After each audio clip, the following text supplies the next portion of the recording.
Assalomu alaykum, o'zim yaqinlarim, do'stlarim, qandaysizlar, amansizlar va ko'pchilik menga aytadi-da, Tolka Matiz chiqarasiz sotuvga deb. Akalar, Tolka Matizlar bizga mana labo kelib qoldi, do'stlar.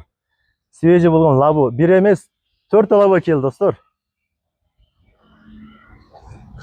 Akalar kelganiga 3-4 kun bo'lgan sveji labolarimiz keldi. Xo'p, akalar tanishtirib o'tamiz, kunlar ham kechikib qoldi. Qaranglar, bunamiz 2010-yil gaz tentlari bor. Buni bahosi 480 ming so'm. Keyingisi 2008-yilgi gaz, hop 400 ming so'm. Keyingisi 2015-yilga pol avtomat akalar. Gazda bahosi 490 ming so'm. Keyingisi 2014-yilgi gaz 480 ming so'm kami bor. Akalar, manzillarimiz Qorasuv shahri, Orientir mana stadionni oldidagi tegirmonning ichida bo'ladi mashinalar akalar. Egasini aytishi bo'yicha hech qanaqa variant yo'q, nasiya yo'q, faqat naqd pulga dedi. Egasi nomerlarini pastda qoldiramiz, telefon qilib bog'lanib ma'lumot olsanglar bo'ladi. Assalomu alaykum va rahmatulloh.